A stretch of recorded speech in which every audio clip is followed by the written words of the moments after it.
that was the first stage of the divine taking me now, cleaning me out. And so, after that, I had a couple of dreams. Dreams led to prison. I had a dream that I went to prison and I was talking to a whole lot of people. When I seen that dream, I said, man, I'm going to jail. I told myself, I said, I'm going to jail. So the next day I got up and told a friend of mine, who was a good friend of mine, I said, man, I'm going to jail. He said, why? I said, watch. I said, they're going to find me guilty. I said, man, I got to go to jail and talk to the people. And he was looking at me like some people in here is looking at me when I said that. Like, you going to talk to the people? Because I seen it in the vision, in the dream, and that's what happened. I literally went to prison and changed Colorado DOC system.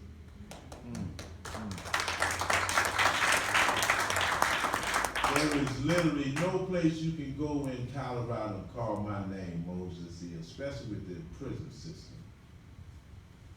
Crips, Bloods, Gang Disciples, Vice Lords, all of them. Even as I'm standing in here, I'm getting calls. Because I'm in a position now where God has put me in a position now where I can determine life and death. Up and down, success and failure, right and wrong, equality versus inequality. And so I'm using these things for the good. Not for myself, for the good of the people. I read a book one time and it said, these insights wasn't given for you, but for the good of the people. People need to know what they have that is so vital, so valuable. Can't nobody take that from you. It's in the Declaration of Independence. Inalienable rights. Some of y'all need to get dictionaries. I used to always encourage the inmates in prison, get a dictionary and look at every word that's used. Yes. Whenever it's used, get a dictionary. So you'll know exactly what that person is saying to you and how he or she is saying it. Because a word can be an adjective. Although I can say necro, but the way I'm using it will determine. And if you're not familiar with that, see, that through your own ignorance, you have let me get one over. That's why they'll say ignorance of the law is no excuse. In other words, what they're saying, your ignorance about what's going on is not my problem. That's yours. Because it's there for you to know about it. I just want to say, in leaving Portland, when it's time for me to leave, the message I want to leave behind is that you all have within yourself every available resource through the process of thinking. Yes. Just key in on that. Through the process of thinking to bring about resolve.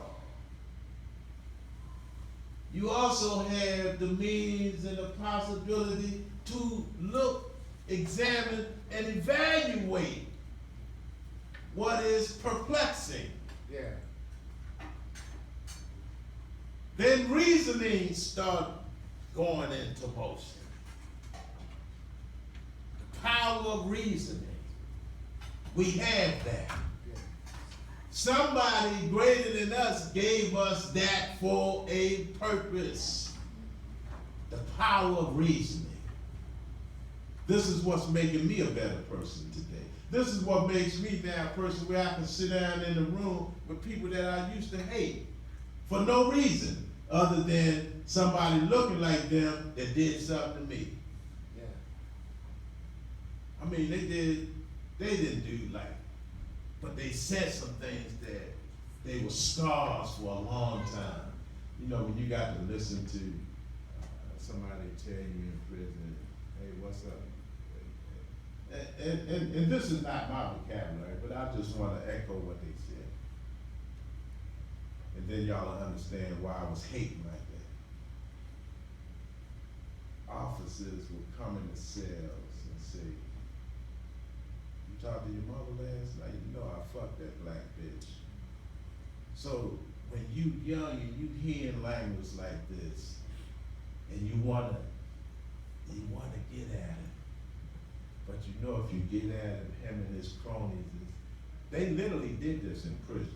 There's a lot of things people in prison on the outside don't get to know about what's going on in prison, that have inmates coming out of prison angry. I know because I was in there and went through that. But I had officers call me and other quote-unquote African Americans, as they have labeled us, all kinds of derogatory names and talk about our mothers and this and that. And then there were some that rebelled, but the consequences is that at 12 o'clock at night, they would come and they would hit your door, bam, and here come, it would be officers look like they were about this tall. I'm gonna step out the cell. Captain so-and-so wanna see you. 12 o'clock at night, man. Other inmates we locked in, we can't do nothing, we can't help him out. But we know he getting ready to go get beat up. But that's how they do it. Take him down there, whip him. You don't see him for maybe about 60 or 90 days. You know why you don't see him? Because they put him in lockup. So the rest of the population don't get to see him probably bruised up, so he can heal. Then before they beat him up, they might look at his visitor list to see how often he get visits. But they don't want to beat him up if his family comes on the regular.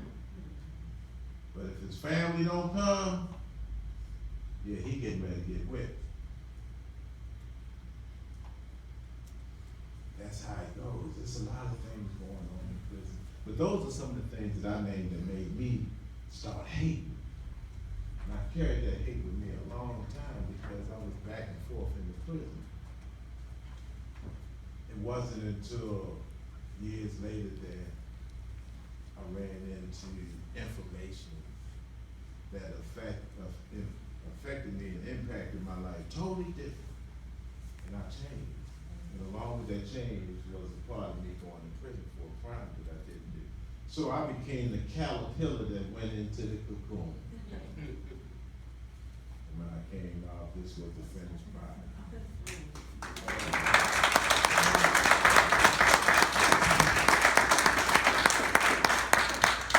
I went through a lot because in prison I came that close to killing 2 guys. That close. Guys talking about me. One guy saying something, no, Moses-El is in here for raping little kids. Oh my. And in jail, one of the crimes that you never want to go to prison for, I don't care where it's at in the United States, you don't want to go to prison for rape. Because a murderer gets more respect in the penitentiary than a rapist. And I used to always say to myself, I say, God, all the things I could have came to jail for, why you everywhere I got to come for rape? Because now I got to deal with all the sarcasm. But in dealing with the sarcasm, it started molding. I started learning how to deal with people. Not with the knife and the attitude, because even though I'm a little man, but I was a dangerous man in the penitentiary. And they knew that. Because I done already had my mind made up a long time ago. Never let nobody punk me in no penitentiary. Ain't nobody gonna turn me into no homosexual. None of that kind of stuff. So I had already had that in my mind laid out. So that went with me through the years. But I dealt with people who were arrogant. I dealt with people who had all kinds of issues. And I humbled myself. That experience made me humble myself. So many things broke me down. I mean, just being in there for that charge and then hearing people talk about me bad. That I wanted to react, I wanted to fight, I wanted to hurt him, I wanted to do something to him. But God was working with me in another way. Gave me more understanding about human behavior, human beings, rights, feelings, etc.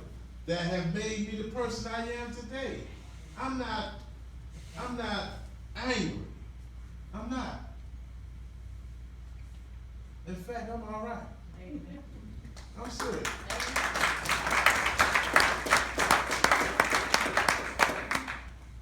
When it comes to, I don't even like to argue with my lady. If she finds something to argue about, I'll be like, all right.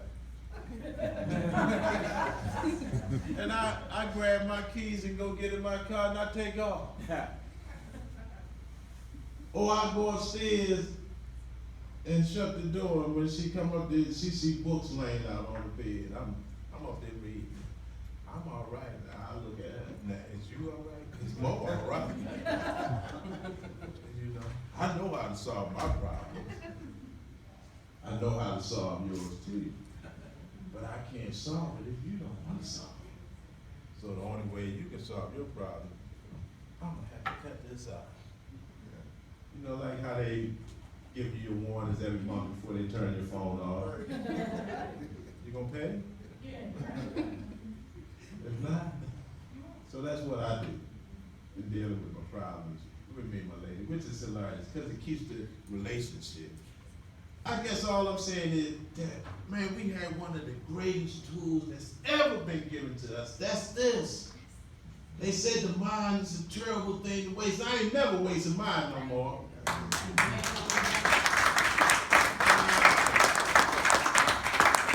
not going to do it. I'm not going to do it. Now or never. Got an economic problem? I was in prison. I have to go back to this again. I was in prison, and I asked because I was so determined about proving my innocence. I asked my father, he's dead now. He was a military brat. And I asked him, I said, Dad, send me some money. I said, because I'm trying to get back in court. I had a plan. Now in prison, they had black market stores. You know, guys run stores and they make money and they buy. Basically, they operate like banks and loan offices.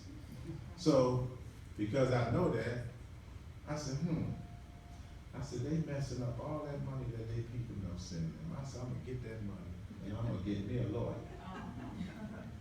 They wanna mess it up. I wanna take it and do something with it.